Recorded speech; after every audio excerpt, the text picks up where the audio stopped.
Polemik relokasi warga dari kawasan Taman Nasional Tesonilo TNTN kembali mencuat. Sejumlah warga yang telah bermukim dan berladang di kawasan tersebut selama lebih dari 2 dekade menyatakan penolakan terhadap upaya relokasi oleh pemerintah dan Satuan Tugas Penertiban Kawasan Hutan Satgas PKH. Warga menyampaikan bahwa keberadaan mereka di dalam kawasan TNTN bukan hasil perambahan ilegal seperti yang sering dituduhkan, melainkan berdasarkan proses jual beli yang sah secara adat dengan ninik mamak tokoh adat dan kepala desa setempat pada waktu itu. Kami bukan pendatang baru. Kami sudah tinggal dan membuka ladang sawit di sini lebih dari 20 tahun. Ujar Amri, salah satu warga yang kini terancam direlokasi.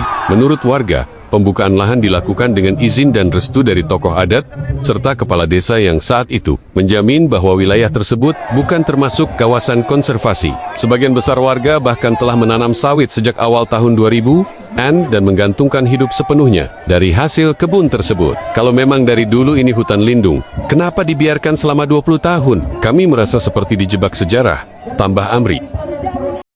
Warga menganggap kebijakan relokasi yang kini dicanangkan sebagai bagian dari penertiban kawasan konservasi tidak manusiawi dan tidak adil, mengingat mereka telah tinggal puluhan tahun dan membangun kehidupan dari nol di wilayah itu. Selain itu, hingga kini belum ada kepastian lokasi relokasi, skema ganti rugi, maupun jaminan penghidupan yang ditawarkan secara konkret. Kami tidak anti pada pemerintah, tapi kami minta keadilan. Kalau mau relokasi, bicarakan baik-baik, jangan langsung datang bawa alat berat, seolah kami ini penjahat, tegas warga lainnya. Pemerintah melalui Satgas PKH menyatakan bahwa pengembalian fungsi kawasan hutan TNTN sebagai taman nasional adalah keharusan mutlak untuk menyelamatkan ekosistem yang semakin rusak. Saat ini, lebih dari 60% kawasan TNTN diduga telah beralih fungsi menjadi kebun sawit ilegal. Kami memahami bahwa ada warga yang sudah lama tinggal, tapi status kawasan tetaplah taman nasional. Negara tidak bisa menutup mata terhadap kerusakan yang terjadi, ujar seorang pejabat dari Kementerian Lingkungan Hidup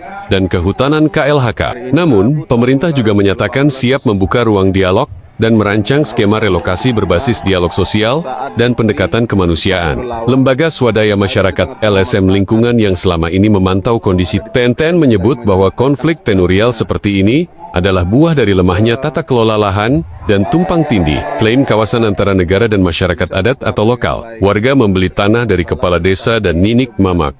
Itu artinya dulu tak ada kepastian kawasan ini, statusnya apa. Pemerintah harus bertanggung jawab juga. Jangan hanya menyalahkan warga, kata Beni Yusman dari Koalisi Riau Lestari. Masyarakat berharap adanya mediasi terbuka yang melibatkan pihak desa, tokoh adat, LSM, DPRD, dan pemerintah pusat. Mereka meminta pendekatan humanis dan solusi nyata, bukan sekadar penertiban sepihak. Jangan jadikan kami tumbal dari kesalahan administrasi dan pembiaran masa lalu, ungkap seorang ibu rumah tangga sambil menunjukkan sertifikat adat atas lahan yang ia kelola. Dengan polemik yang semakin tajam, masa depan TNTN kini tidak hanya menjadi persoalan lingkungan, tapi juga ujian serius bagi negara dalam menata ulang keadilan sosial dan ekologis secara bersamaan. 20 tahun hidup di TNTN, lahan rakyat, status negara, garis waktu 2002, TNTN ditetapkan sebagai Taman Nasional seluas 38.576 ha. 2003 to 2010, warga mulai masuk, membeli lahan dari tokoh adat dan kepala desa. 2015, aktivitas sawit meluas, konflik satwa meningkat. 2021, audit lahan dilakukan, ditemukan ribuan ha sawit dalam kawasan. 2024, Satgas PKH mulai melakukan pendataan dan peringatan relokasi. 2025, warga menolak relokasi, sebut pembelian lahan sah secara adat. Hari ini Rabu tanggal 18 bulan 6 tahun 2025, saat Jukri, Bupati Pelalawan, hadir di tengah-tengah masyarakat yang ada di TNTN yang lagi menyampaikan aspirasinya. Semoga apa yang diharapkan oleh masyarakat bisa tercapai dengan baik terkait masalah relokasi 3 bulan ke depan, agar pemerintah pusat dapat memberikan solusi yang terbaik terhadap masyarakat yang ada di Tesonilo, Pelalawan. Terima kasih, melaporkan dari Kota Pekanbaru, Provinsi Riau. Rahmat Panggabean.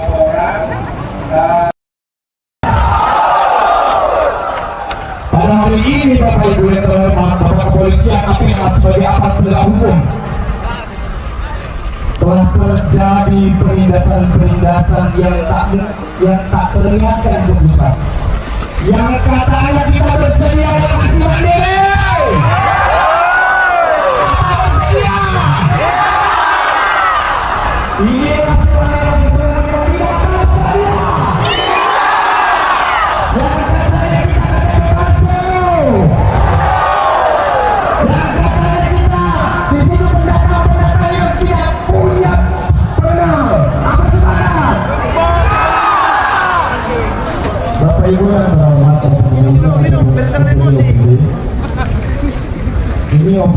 Ini semua masyarakat warga TNTN yang lagi mencari keadilan. Sangat banyak, luar biasa. Luar biasa banyaknya kawan-kawan.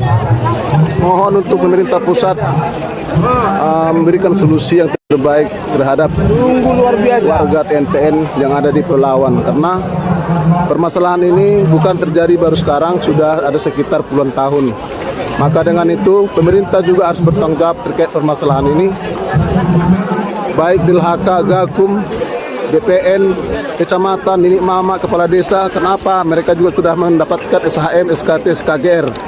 Kami berharap kepada Satgas PKH memberikan solusi ataupun jalan yang mendapatkan keadilan terhadap masyarakat juga yang ada di TNTN Pelawan Riau. Terima kasih, melaporkan dari Provinsi Riau, Rahmat Panggabean.